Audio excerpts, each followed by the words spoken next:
I'm Corbett Wall with DV Auction, here with your feeder flash for Tuesday, April the 12th, brought to you in part by the popular VitaFirm products. Great genetics deserve great nutrition. Protect your genetic investment with VitaFirm Concept Aid. For more information, go to vitafirm.com.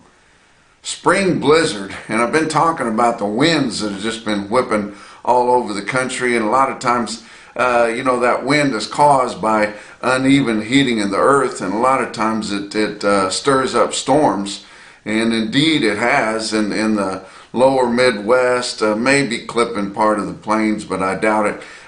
They are looking for some severe weather, maybe some tornadoes and things like that, and it could come with some significant rainfall. But it seems like the tornadoes and things like that, when I was a kid, living in northeastern New Mexico or Texas Panhandle, that was part of our spring entertainment, was standing on the porch and watching the tornadoes go by. But not anymore. We don't see them anymore.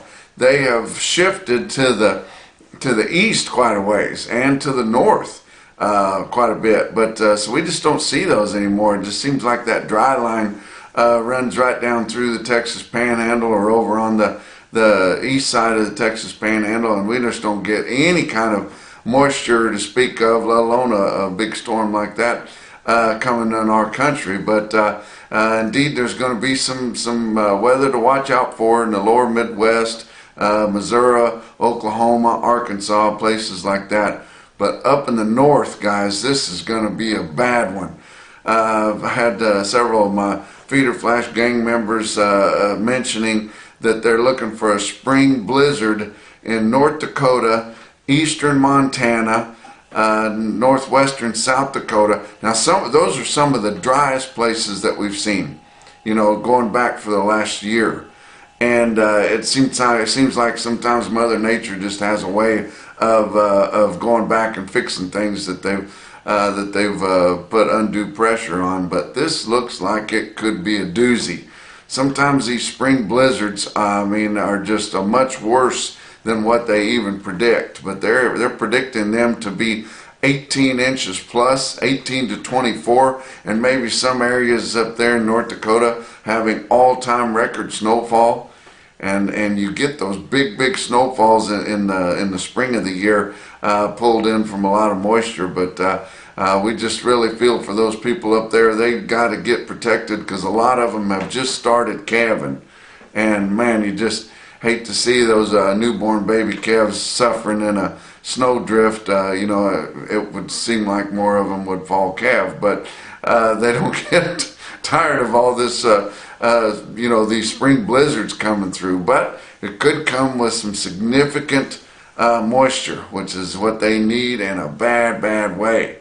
So let's hope they get the moisture and that they make it through the worst of the blizzard, the best, and don't lose too many cattle. But that's looking to last from today, here Tuesday, up through Thursday. So be thinking about those boys up there in that northern plains country. I want to mention a couple of things to you. The USDA has announced that they are going to host a listening session on the development of a pilot program for the cattle contracts library. So they've been directed to start a pilot program for that, to get it pushed through. But that listening session, you can do it just online or virtually. I guess you don't have to watch it if you don't want, but you can listen to it. It's going to be on Thursday, April the 21st. So if you guys are interested in what's that's going to entail, how they're going to do it, they're not really going to have it wide open for people to ask questions and stuff, because so many people are completely lost with how they're going to do that.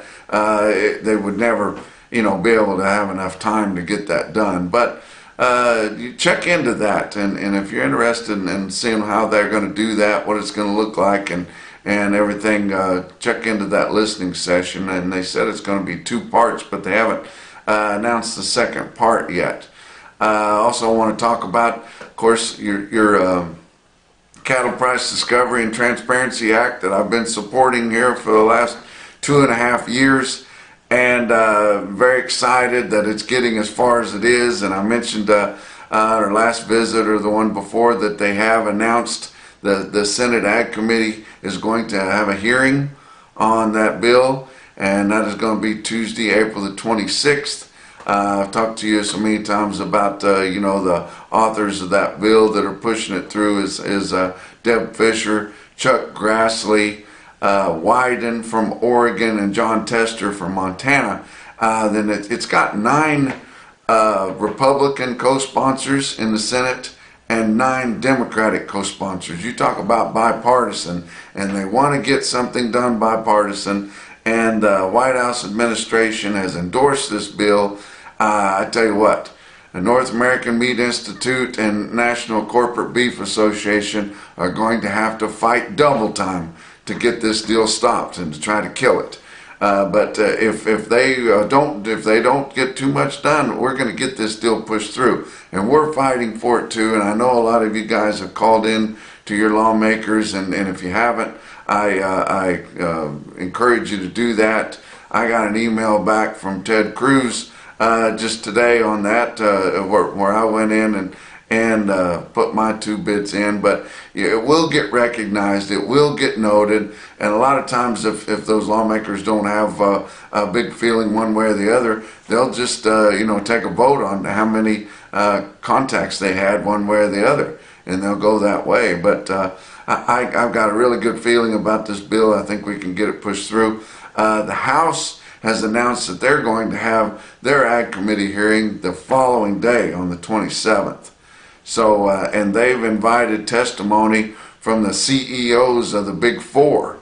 Now we'll see if they've got the balls to come in there and sit down and tell us why they should not participate in at least a small level of negotiated cash price when they exploit that cash price every week, buying so many cattle on a formula which is roughly based on that price. So that'll be interesting to see how we do that. We always recognize a Market of the Month here on the Feeder Flash. Sale barn, support the sale barns, and that's if we had a main goal or mission of this report, it's to support the sale barns, the cattle auction markets, and promote their longevity and livelihood for a long time. And gosh, they do such a good job. And 25 years ago, or 30 maybe now, that I was in college, I did a paper on whether or not we would have auction markets or sale barns, in the future, and it was kind of a toss-up. I thought we would just have, at that point, a few really big sales and then just a lot of little Saturday sales, but we still have numerous regional auction markets, and they're viable, and price discovery. You talk about price discovery and competitive bidding.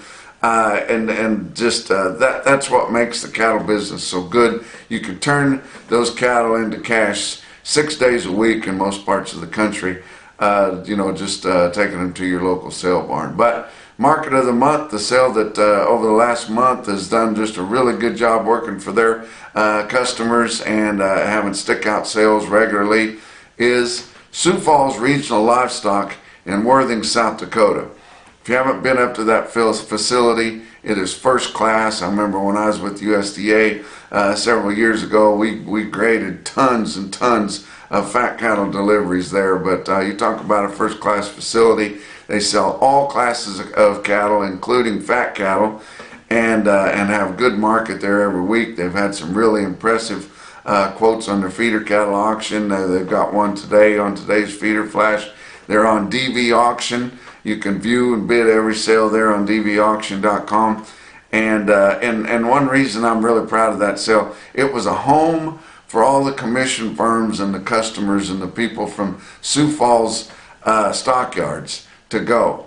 Now, they went quite a ways south there to Worthing, but a lot of those people went together to make that facility happen, and I'm glad that they did, because it gave a home to that. I wish something like that would have happened at St. Joseph, Missouri, because they really didn't have time to have a home for all of them to go and to continue marketing livestock as the way they'd been before.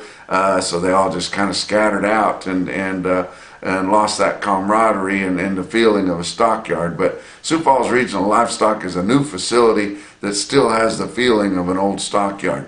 talk about your futures market on Monday, opening the week, and we're opening the week on a positive note for cattle. Alert the media. That's kind of an odd deal, but that's a big plus. When you don't open the week in the hole on your cattle futures, it gives you a chance.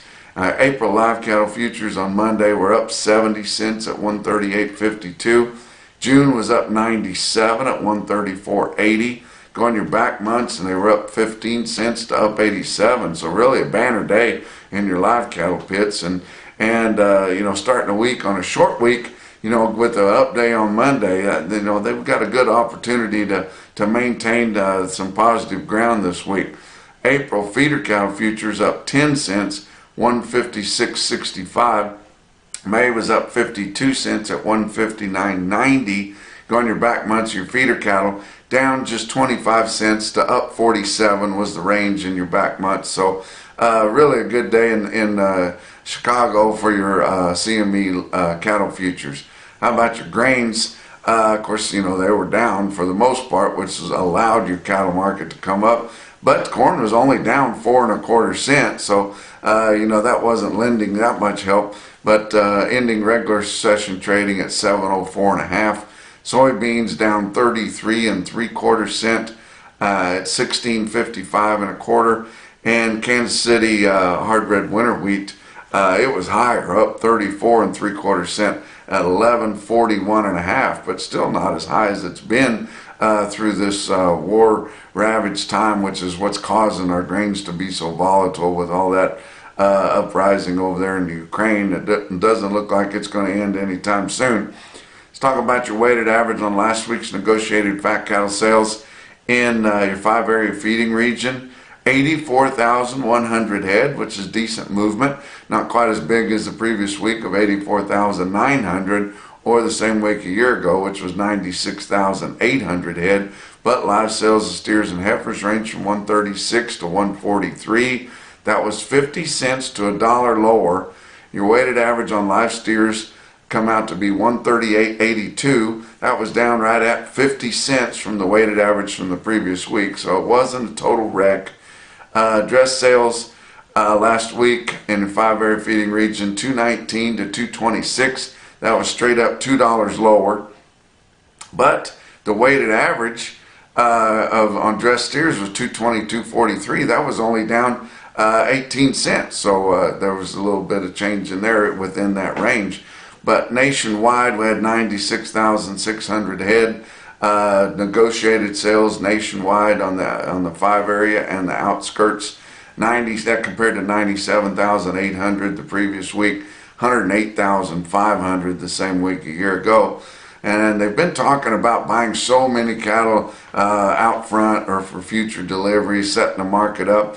Yeah, some, but not as terrible as what we thought it might be. I thought maybe it'd be half of them of the pretty decent movement that we had this week, but it was 26% of those negotiated sales, the 96,600, were for the 15 to 30 day delivery. But a lot of times they end up pulling them earlier in the way that they're trying to cram down on the throttle of these chain speeds. I imagine they will pull a lot of those cattle earlier, but less than 25,000 of those 96,600 were for the 2 to 4 week delivery.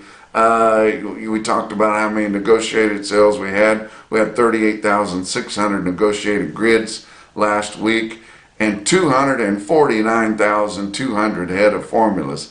That's why we got to get this bill pushed through, people. You can't have negotiated sales in so light, always seems like anymore under 100,000. The negotiated grids, which aren't much better than formulas, just a little bit, and then nearly 250,000 cattle sales of formula. We just don't have enough leverage in the market. Did have some trade on Monday, and it looks to be kind of encouraging. Iowa sold 1,600 head. Now it was mostly to regional packers, but live sales from 140 to 142. Dress sales from 220 to 221. That could springboard us in to a higher market this week. Well, we need to get a little bit more market position here before we get into May and we see these heavier numbers of finished cattle coming. So this is a good week to do it. We had a big slaughter last week. Looking for another big one this week if we don't have a shutdown or something. But, guys, dig in, ask more for these cattle. You're going to need that market position here in a few weeks, I'll promise you. Box beef cutout values were mixed. Choice cuts up 164 at 272.11. Selects were down 4 cents at 260.29. Talk about what else is going on. Beaver County Stockyards, the market that I talk about all the time, in the eastern side of no man's land, Oklahoma Panhandle. They're going to have a lighter run. They're just consumed with drought and fire right now and heavy winds and not conducive to getting big runs of cattle right there right now. But going to have a lighter run, only about 1,200 head. That's what Jeff Slatton said. And he mentioned that they are going to be having a meeting at the sale barn, which there'll be a lot of people going to the sale. But they've got a nice cafe there, and they're going to have a meeting of all the local ranchers and everybody, landowners around, and talk about what they're doing with the fire, where they're at on it, how much of it's contained, what they need to be doing, kind of pooling their efforts to get that deal put out, and how much they've lost. But been a really bad fire, probably 40 or 50,000 acres there, just right around that general area of Beaver County, which Oklahoma, which is on the eastern edge of the Oklahoma Panhandle there. Talk about your feeder cattle market. Your real-time index on DV auction late in the day on Monday sitting at 155.36. That was actually up 23 cents based on an 800-pound steer compared to the end of last week. Talk about your big sales on Monday. Okay, Oklahoma National Stockyards in Oklahoma City had 7,700 head. Market was lower. We thought it probably would be because markets just kind of got progressively lower last week as they beat up the board. But feeder steers $2 to $5 lower in Oklahoma City. That's a little more than I thought. Feeder heifers $1 to $3 lower. Calves $4 to $7 lower, and they didn't really call a trend on the stalker types because we're not seeing enough of those. People that really had those good stalkers knew to sell those before now, because your big bidding on those happens before we get into middle April, because that's when people turn out. But a stick out sale in Oklahoma City, National Livestock Commission, 81 head, 802 pound steers bring $159. Now we can't hardly see 160 anywhere for 8-weight steers, and we see 159 weighing 800 pounds in Oklahoma City. That's an impressive quote. How about Joplin Regional Stockyard, 7,100 head there. Feeder steers steady to $3 lower. Feeder heifers are steady to $3 higher. It makes me think that they're wanting the cattle. They just are really price conscious. Whenever you see your heifers trending better than steers, and they did in Oklahoma City and Joplin both. Lightweight steers sharply lower, $9 to $14 lower on a lightweight steer calf, and heifers $4 to $7 lower on your peewees. Russell Livestock Auction, Russell, Iowa, had 5,100 head there. That's a premium type sale. They hadn't had a sale for 2 weeks, and the trend was a little bit hard to grasp, but it was just kind of unevenly steady and a light test. Had a lot of ball and calves in there, and they sold at a discount. But a stick out sale in Russell, Iowa was 67 head, 762 pound steers, bring 169.10. Very impressive there. How about Gainesville Livestock Auction? If you don't know where Gainesville Livestock Auction, well, they've got several Gainesvilles, and I'm actually in one of them in Gainesville, Texas, here recording this tonight. But Gainesville Livestock Auction in Gainesville, Missouri, that is extreme south central Missouri. I mean, it's down there where the hoot owls mate the chickens and the roosters don't even care. In the hills down there, north of Branson and just all in the Ozarks right in there. But they sell cattle really well there. And it's a good sale barn. It's a modern facility, and they are our newest broadcast barn on DV Auction. You can watch, view, and bid their sales every week there at the Gainesville Livestock Auction in Gainesville, Missouri. They had an impressive quote on Monday here. 95 head, 500 pound steers bring $212 a hundred. That's impressive quote for anybody. Sioux Falls Regional, we talked about them being a market of the month. They had an impressive quote on Monday out of Worthing, South Dakota. They sold 131 head of 998, or same as 1,000-pound steers, at 145.10. 1,000-pound steers at 145.10. It's going to cost at least that to feed them, $1.45. And look at October live cattle futures that's sitting less than 144. That's optimistic. How about Callaway Livestock Center in Kingdom City, Missouri? My friend Jack Harrison. I'm actually going to be doing a presentation at Callaway Livestock Center, grouped in with their local cattlemen's group. But that's going to be, I think, on the 28th of this month, on a Thursday. If there's anybody left in central or southern Missouri that hasn't seen my presentation, and I haven't changed it much, so until we get this legislation pushed through, I'm going to keep hammering on the note that I've been working on here as far as our lack of leverage and need for negotiated trade. But if you guys are in that area and like to come to that, don't forget on Thursday evening, the 28th of this month. But Callaway Livestock Center had our best quote for Monday. Row Grow top quote for the day: 82 head, 633-pound steers bring 187.85. And that's your feeder flash for Tuesday.